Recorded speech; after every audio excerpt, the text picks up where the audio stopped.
వైతరిణి నది ఒడిశాలోని కేంఝార్ జిల్లాలోని గోనాసికా కొండలలో సముద్ర మట్టానికి 900 మీటర్ల ఎత్తులో జన్మిస్తుంది. ఈ కొండల్లో పుట్టిన కొద్దిసేపటికే ఈ నది సుమారు 1/2 కిలోమీటరు దూరం భూగర్భంలోకి వెళ్ళి మాయమవుతుంది. ఆ తర్వాత బ్రహ్మకుండ్ అనే ప్రాంతంలో మళ్ళీ పైకి వస్తుంది. భూగర్భంలో దాగి ఉండటం వల్ల దీనిని ఇక్కడ గుప్తగంగా అని పిలుస్తారు. హిందూ పురాణాల ప్రకారం ముఖ్యంగా పద్మపురాణం మరియు గరుడ పురాణంలలో వైతరిణి నది ప్రస్తావన ఉంది. పరశురాముడు తన పాప పరిహారం కోసం శివుని గురించి ఘోరమైన తపస్సు చేశాడు. శివుడు ప్రసన్నుడై ఇచ్చిన వరంతో పాతాళ లోకం నుండి ఈ నది భూమిపైకి ఉద్భవించింది. వై అంటే నిజంగా, తరణి అంటే రక్షించేది అని అర్థం.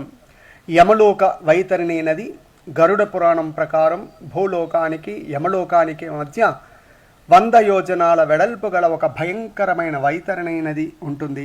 పాపాత్ములకు ఈ నది రక్తం, చీము, ఎముకలతో నిండినట్లుగా కనిపిస్తుంది. నరకయాతన కలిగిస్తుంది. అయితే జీవితకాలంలో ఒడిశాలోని ప్రవహించే ఈ భౌతిక వైతరిణి నదిని ఆ పౌరాణిక నది యొక్క స్వరూపంగా భావిస్తారు. ఈ నది తీరాన ఉన్న జాజ్పూర్ ప్రాంతాన్ని విరజాక్షేత్రం అంటారు. ఇక్కడ పితృదేవతలకు పిండ ప్రదానం చేయడం వల్ల మరణానంతరం వారి